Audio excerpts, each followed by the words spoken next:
فریال جس کا سابقہ نام رنکل اور حفظہ جس کا سابقہ نام لتا تھا کو سندھ پولیس کے کڑے پہرے میں عدالت کے سامنے پیش کیا گیا۔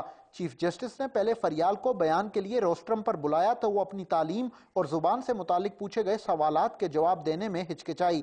اس پر چیف جسٹس نے کہا، لگتا ہے کہ لڑکی سخت دباؤ میں ہے، اس لیے انصاف کا تقاضا ہے کہ اسے تنہائی میں بیان لیا جائے۔ چیف جسٹس کے حکم پر کمرہ عدالت میں موجود فریال اور حفظہ کے رشتہ داروں، پولیس اور دونوں لڑکیوں کے شوہروں کے علاوہ وکلاء اور ذرائع ابلاغ کو تھوڑی دیر کے لیے باہر بھجوا دیا گیا۔ بعد ازاں فریال نے ماں باپ کے ساتھ جانے جبکہ ڈاکٹر حفظہ نے شوہر نادر بیگ کے ہمراہ جانے کا بیان دیا۔ عدالت نے بیانات سننے کے بعد سندھ پولیس کو ہدایت کی کہ دونوں لڑکیوں کو بحفاظت کراچی میں قائم پناہ نامی شیلٹر میں پہنچائیں تاکہ وہ دباؤ سے آزاد ہو کر فیصلہ کر سکیں کہ انہوں نے کیا کرنا ہے۔ میں امی کے ساتھ جاؤں گی، ادھر نہیں چھوڑو۔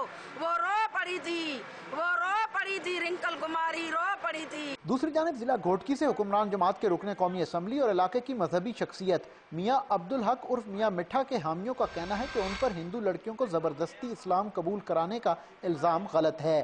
کیمرہ مین کاشف عباسی کے ساتھ عبدالشکور خان، ڈان نیوز، اسلام آباد۔